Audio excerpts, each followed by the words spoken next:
Welcome to Sales Mavericks and Marketing Rebels, the show where bold business owners, savvy entrepreneurs, and sharp thought leaders push boundaries, challenge conventions, and redefine success in sales and marketing.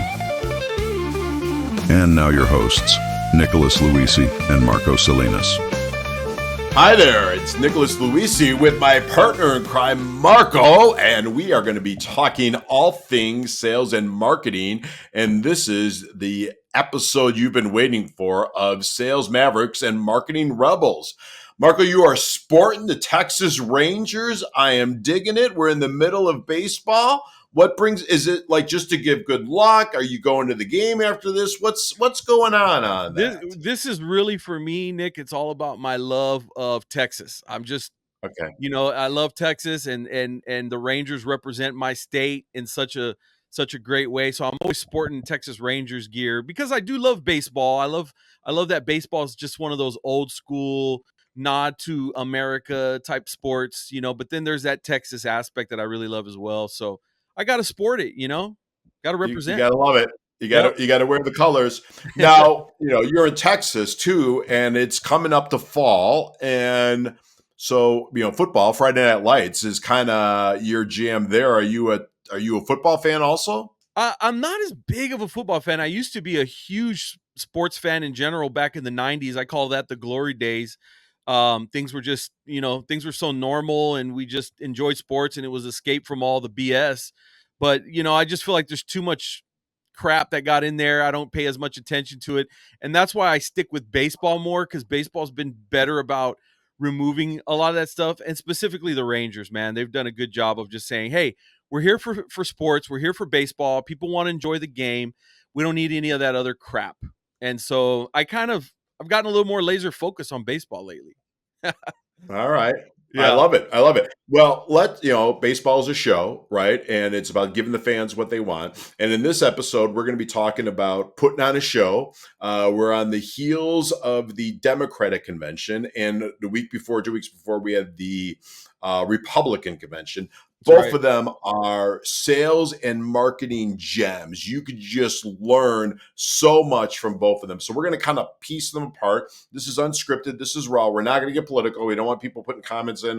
We want to sell stuff and we want to market stuff. And that's what we're going to learn from them. So, but before we get into it, I'm going to give a quick shout out to our partner and our sponsor, which is Pina Colada Media. Listen, folks, if you have a podcast or are thinking about a podcast, and every business owner should have a podcast, every thought leader should have a podcast. Gosh darn it, everybody should have a podcast.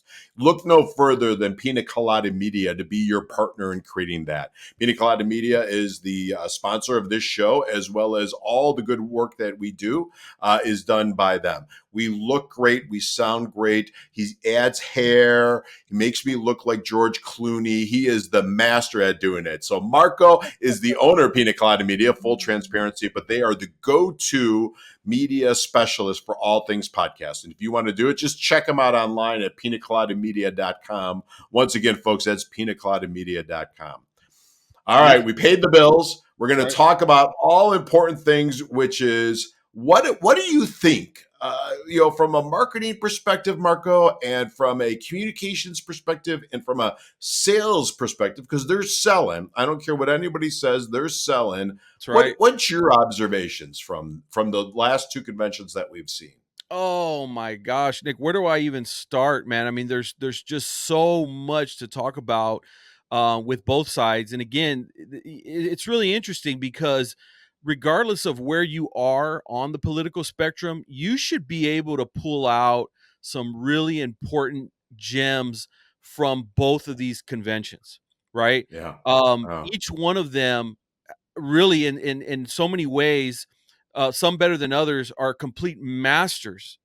They're absolute masters at selling their product and pitching and selling their service and their product, right?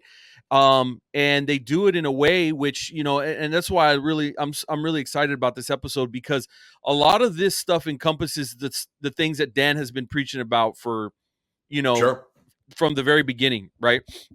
And it's funny how these basic core principles of sales and marketing very much apply to these other very important aspects of life, such as politics as well. Now, I'm going to throw a little curveball at you, Nick, and say that one of the things that I've noticed is these same principles you see as well under a semi-similar category, which is, believe it or not, faith and religion. And Oh, so 100%. when you've got pastors and things like that, they're using a lot of these same tools. But what's interesting is I see a lot of them pulling from the emotional connections that you might get from a pastor in the church, and they're applying a lot of that stuff now to the political game. Yeah. And so when they're going up there, you know what I mean? Let me let Yep. you respond to that. What are your thoughts on Well, that? well, I think you're spot on, right? I think as a marketer if you're an info marketer, especially, right? If you're a marketer, politics aside, religion aside, you should be watching these things, That's right? right. I think you can learn. Listen, the best marketer out there is the gentleman that is on, and if you get on their mailing list, they are just hitting you over and over and over and over and over again. He's in Texas, right? His name is what's his Joel Osteen. Right. Joel Osteen is the best marketer out there. He's buying Jeez. TV slots. They're running Right. it on 3 or 4 stations in Chicago. My guess is they're in everything. Right. He's got a book out. I think he's got a book out at least once a month, if not once a quarter. They are pushing a book.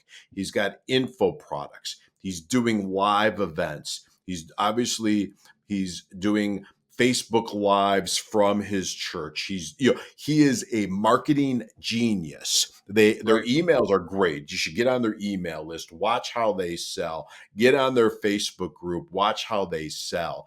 And 30 minutes, he's in and out. It's not like, hey, listen, I grew up in the Catholic Church. You go on Sunday, you're there till Tuesday, right? This guy is in and out in 30 minutes. He's got an uplifting message. It's all positive. It's the same thing, right? Starts out with a Right. funny anecdote or a story, right? Usually teases his brother. Then he gets into, here is today's word. Then he gives his sermon. Then they go to close where they're going to ask for money or ask for donations. Then he's got a partnership with a local church to say, get yourself into a Bible-based church, right? Here's our local partner. So in Chicago, in the suburbs, there's his partner. So he does everything right from a marketing perspective. So I That's right. agree with you. And if you look at what I think the two parties were doing, and you were spot on, Marco, when you said they are selling, right? They're selling you to buy their product, and their product is their way of life, their thinking, whatever it is, but most importantly, their candidate. So Right. here's something that I just kind of quickly wrote down that I think it ties back into our great friend and mentor, Dan Kennedy, right? So they're building a community, That's right? right. There's a community, much like how the church is a community, right? That's right. And that's what they're selling. They are selling community. They That's use right. stories better than anything I've ever seen. If you saw last night with Oprah, I mean, she was the master at telling a story. The That's right. Republic side, they tell stories.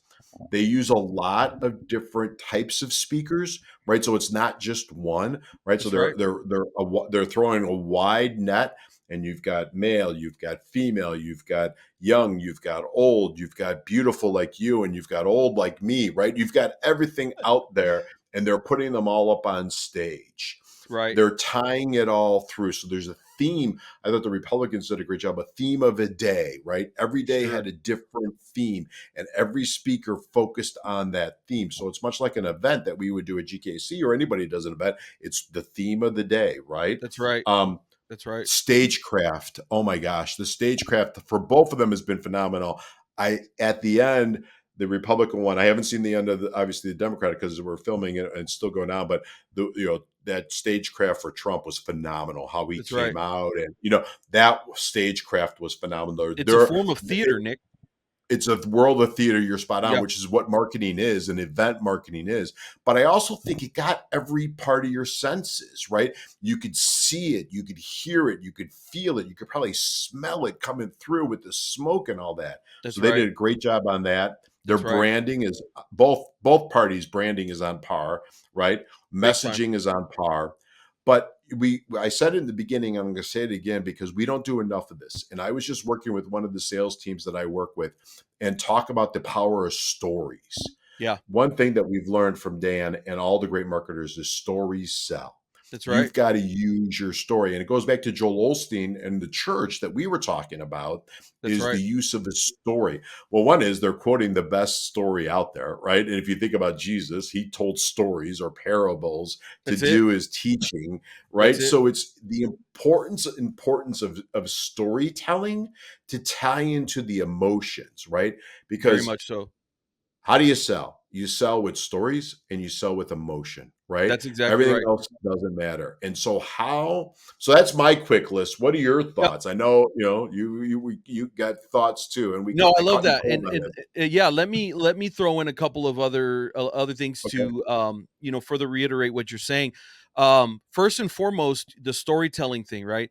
At the time of Jesus, the majority, just about everybody, was illiterate, right? So how do you make Sure. people remember what your point that you're trying to make? You make that in a story, and Yeah. so if you don't think that that is still just as effective 2,000 years later with people who are literate, then you're an idiot.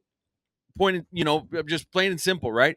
The storytelling thing resonates with people no matter who they are, no matter how intelligent they are, whether they can read or they can't read, advanced degrees, no degrees. Storytelling is a universal thing that everybody can connect to. And so it works. The other aspect of that too that Dan would preach a lot about was this whole idea of hero versus enemy, right? Yeah. And then I think obviously with the religious side of things, it's pretty crystal clear who the enemy is, right? I mean, Right. I mean, Right. Jesus drew that line in the sand, and all at least the Christian pastors make it crystal clear that Jesus is good, devil is bad, and that's kind of the ongoing conversation. Well, look at what the politicians have done; they've also done a good job of vilifying the other side, right? My candidate is the hero who's come to save the day, and some of them are a little bit more upfront about it than others. But they're like, the other people are really truly the bad guy. Those are the people that want to destroy you.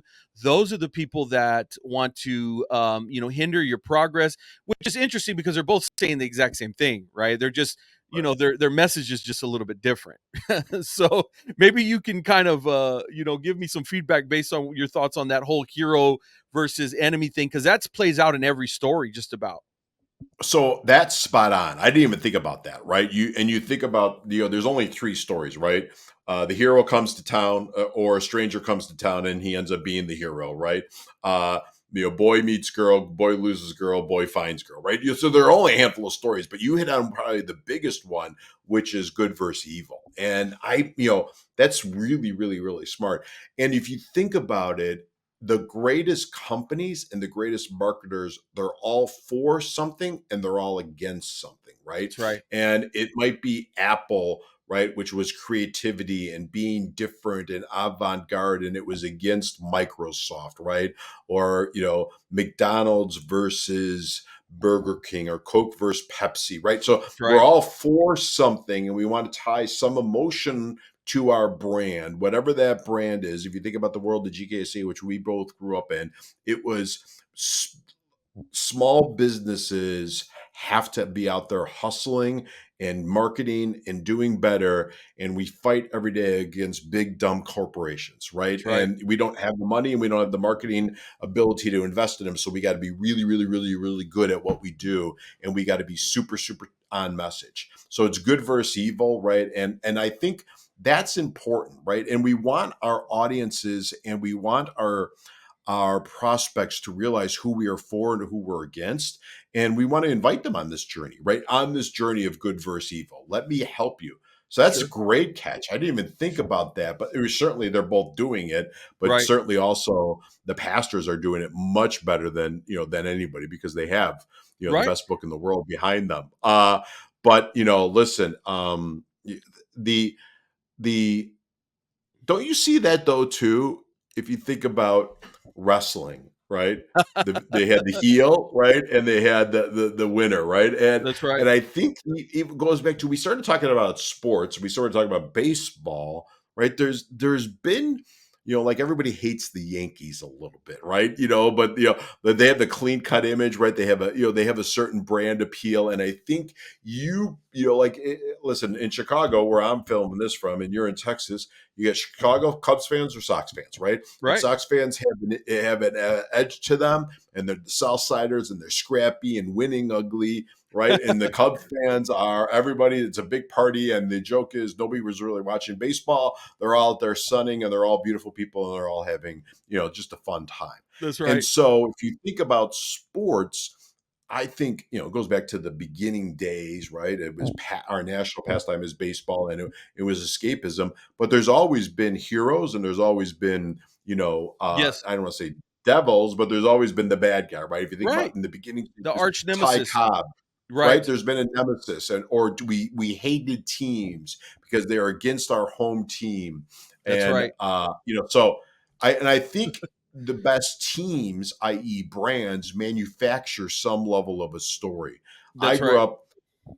up, playing ball, and my formative years were the '70s, which was the Big Red Machine, right? And that was a great baseball story with Johnny Bench and Pete Rose and Joe Morgan and all these other guys. And not, it wasn't my team, but it became my team, right? And they had Right. that movement, and it was the Big Red Machine. If you That's think right. about football, the Dallas Cowboys in the '70s, '80s, and probably even the '90s were America's team, right? That's right. They captured that story and had that with Roger Staubach, Exactly. and just that entire team. And so we have that, and we have that energy, right, to kind of bring us through. That's right. So, we're if you want to, let's put a bow on this, and then we'll get to talk some other things marketing. But Sure. so the first thing I think is have a story, right? Yes. And have good versus evil. Yep. Tie it to emotion, right? Tie it to emotion. I think the bigger thing that most businesses don't, but those that do, is build a community. Build a community of like-minded individuals that use you, and celebrate them in your community, and tell their stories as your story in your marketing, right? Because That's we right. all want to be That's right. part of a community. Exactly. I think, listen, it's sometimes in the direct response world, it's a bad word, but branding is crazy important.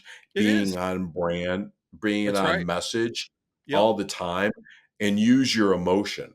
Yes. But I Yeah. think the other thing too, as a great student of marketing, is watch, focus on what they're selling, and learn, right? So don't just get caught up either cheering or yelling at the TV because it's not your political party of choice or baseball team or whatever, but look at what they're selling. That's right. And I'm going to move off the politics and go back to sports, because we started talking about baseball when we first did the introduction and introduced us and talked about Pina Colada Media, our great sponsor.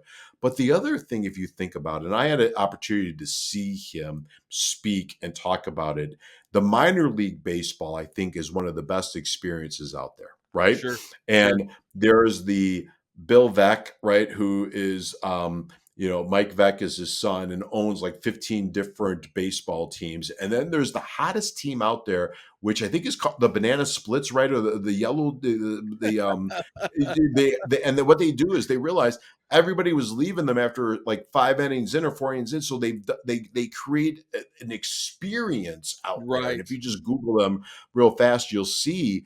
Yes. But it's really all about, the Democratic convention, Republican convention, the church, the big church, Yes. sporting events is all about a community, right? That's right. At sporting events, we wear our team's colors. You're sporting the Texas Rangers, and if I was walking up to a game, I'd see everybody branding themselves, and that's That's something right. that you want to do. And if you look at the conventions, they're really on message. They're really branding, right? With in the Republican ones, everybody had hats on, Texas hats and all these different things. And now I really think that they're doing a great job on the Democratic side, kind of co-opting some of these things, the That's right. camouflage hat and the flannel shirts. And so, That's right. you're on message completely. Yeah. So you can Okay. learn a lot. Okay. Go ahead. Can I add a couple things to that, Nick? 100 things. Go Okay. ahead. So yeah, no, you brought up so many great points there that you were just kind of sparking all these things in my mind, but it all intertwines. Now I'm going to touch on your minor league baseball thing, and Okay. I'll tell you something very interesting. In the town that I live in, we're in central to South Texas, right? Not too Okay. far from the border from Mexico. So obviously a predominantly Hispanic, Mexican American. A lot of us call ourselves Texicans around here, because Okay. we've got that kind of mixture of both cultures. But I really thought it was smart. The minor league baseball team was really, really smart. Whoever was in charge of that marketing obviously was very talented, because they decided to rename the team here the Flying Chanclas. Now, Okay. let me tell you about that story, okay? So a Okay. chancla is like like a slide, the old basic shoes that you just slide on. And in the Okay. Hispanic Yeah. Yeah. Yeah. in the Yeah. Hispanic culture, everybody wears those, especially the old moms or the old grandmas wear the little sandals, the chanclas, right? But one thing that's always just kind of underlying joke for our culture is that when you got out of line and your behavior was bad as a kid, typically grandma would take her chancla off and she would spank you with it, right? Okay. Or she would actually sometimes just flat out throw it across the room, Okay. right? I would Right. I would venture to bet, Nick, that it's probably similar in the Italian community as well. Wooden Most like spoons. Wooden spoons. Yeah. You got yeah, hit with a wooden spoon. You owe yes. me wooden spoons my mom broke, who she was 4'7", maybe 70 pounds. And my brother and I were my football players, but she would just break wooden spoons over us. So I know exactly what you're talking about. So every culture has Absolutely. its own version of it. You know Yeah. what I mean? Yeah. And Yeah. and but that's what these guys did. So they literally named the entire minor league baseball team after the culture. And so that's another marketing lesson in itself, right? Is how do you speak to the people in the audience that are around you? In this case, it's a geographical thing, right? The Right. baseball team, what's going to resonate with them? The majority of the Hispanics, a lot of the Hispanics are married to, white people or blacks. And so there's a lot of intermingling of the races going on around here as well. And so even the non-Hispanics understand. It's a really smart move to speak to those deep cultural, and especially if there's some humor involved, right? You're probably going to get a better response. And so they have the little hats like this one, but it's got the Flying Chancla logo. People were buying up the gear for this stuff like crazy.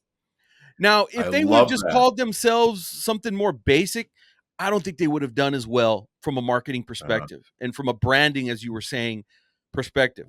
So being very thoughtful and considerate about these things really makes a big difference. It really does. So that was the first thing that I wanted to mention as far as the baseball thing. The other thing that I thought was so interesting, you mentioned wrestling. oh yeah. And I had said that there's so much theater going on at the RNC and at the DNC.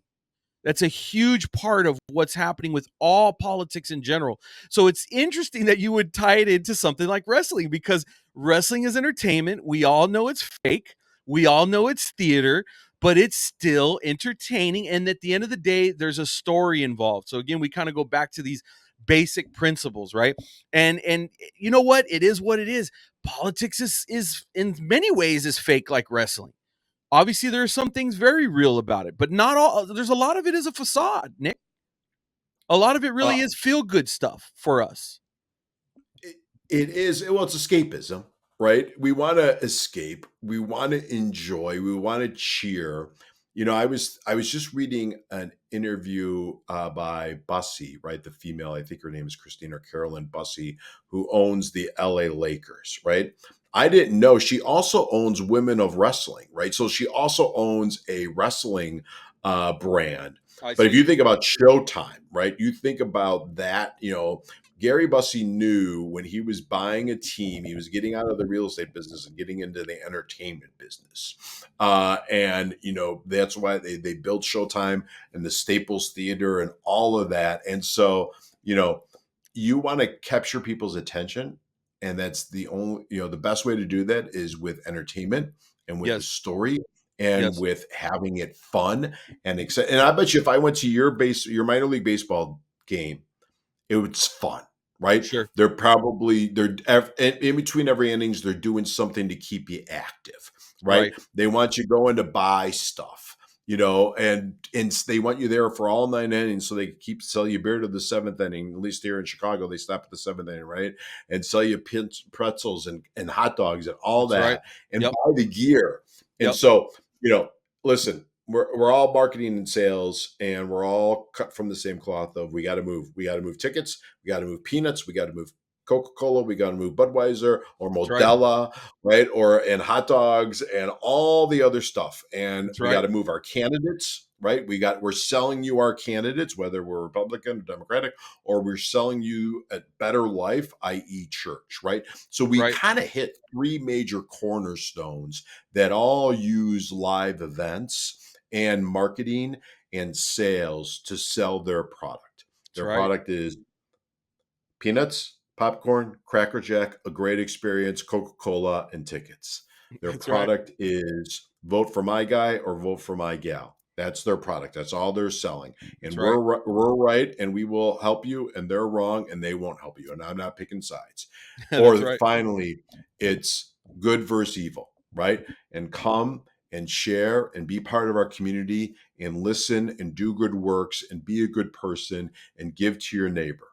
That's right. Good versus evil, right? And they're all selling something. And listen, to me, there's nobody better at selling things than the church, right? Either Sure. the Catholic Church or these mega churches, they are selling stuff. And if That's you right. go and you look at them and get on their mailing list, they're all phenomenal direct responses. That's right.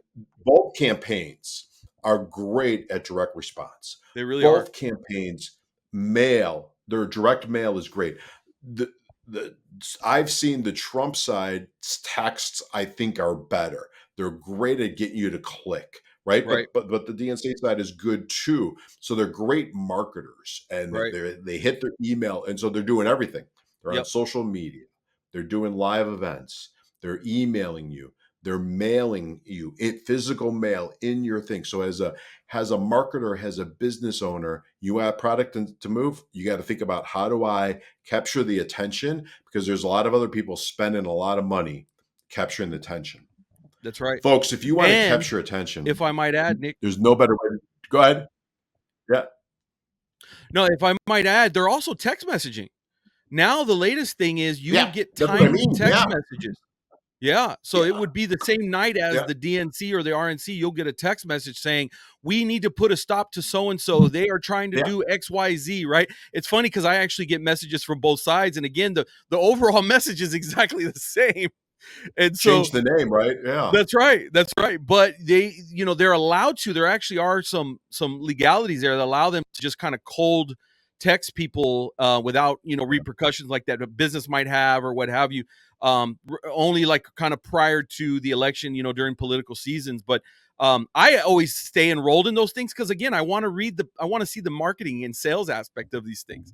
And so that's a fairly new. Texting has been around for a while, but I feel like only in the last few years did I really start getting text messages from the candidates or from their super PACs and what have you. And they're super timely. They're just based on something that just happened. Trump is almost assassinated. I got a text message later that night saying they tried to kill us and we need your donation. Right? Yeah. The other side has something similar. They're doing this. They're a threat to this. We need your donation. And that's the other funny thing about politics and religion is they're both asking for donations. Right? They're not afraid to ask for money.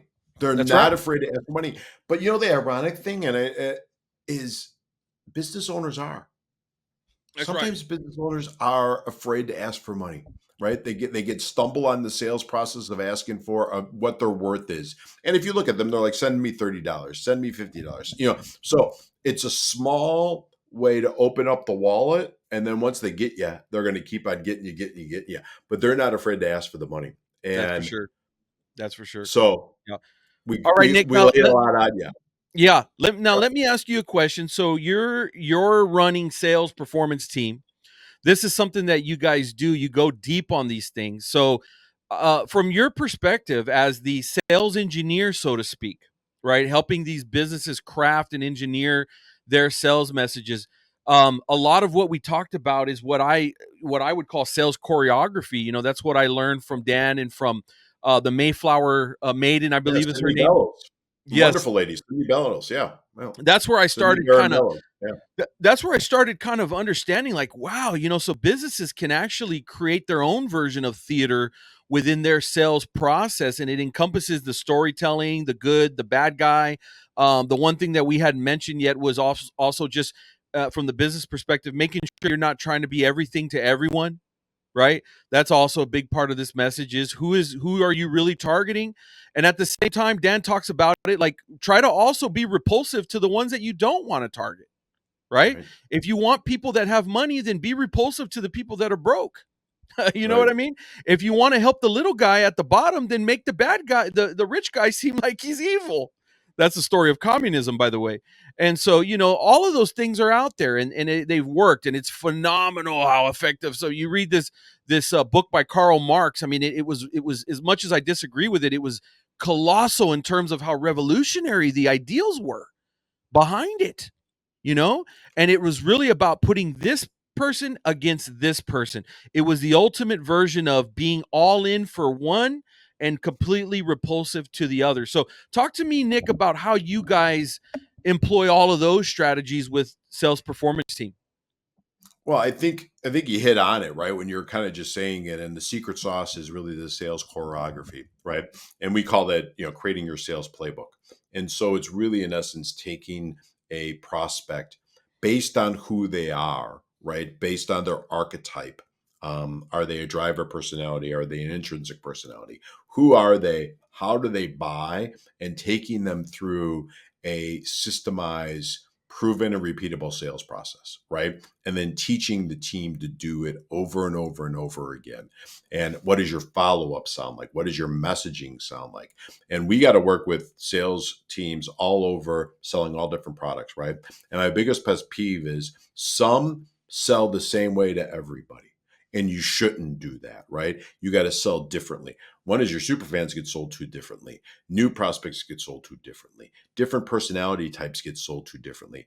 And the untrained, unseasoned rep doesn't know that. So you as the business owner have to do that. So it's really orchestrating the sales process, the conversion or closing process, right? So the beginning process, the middle process, and the end process, where you now are upselling them or cross-selling them or following up if you didn't get the sale, right? So you got to do all of that. And you have to think about it in totality, but you got to think about it individually, right? And what does that look like? And then we help create that process for companies, and then we help implement it and we help manage it, right? Because you can't set it and forget it. I wish you could, but you can't set it and forget it, because it wasn't like anybody just created these events and put them on paper and just said, okay, have at it. You guys go talk. I'm going on vacation.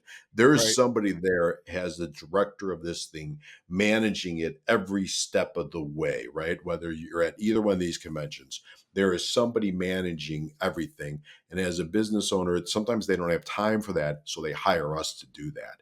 And I really appreciate that question, because that's a great question. It's a really thoughtful question of saying, how do you do it? And it's really sales choreography. It is Yeah. really breaking down each step of the sales process. And that's hard work, and it's boring work, and it's just miserable work.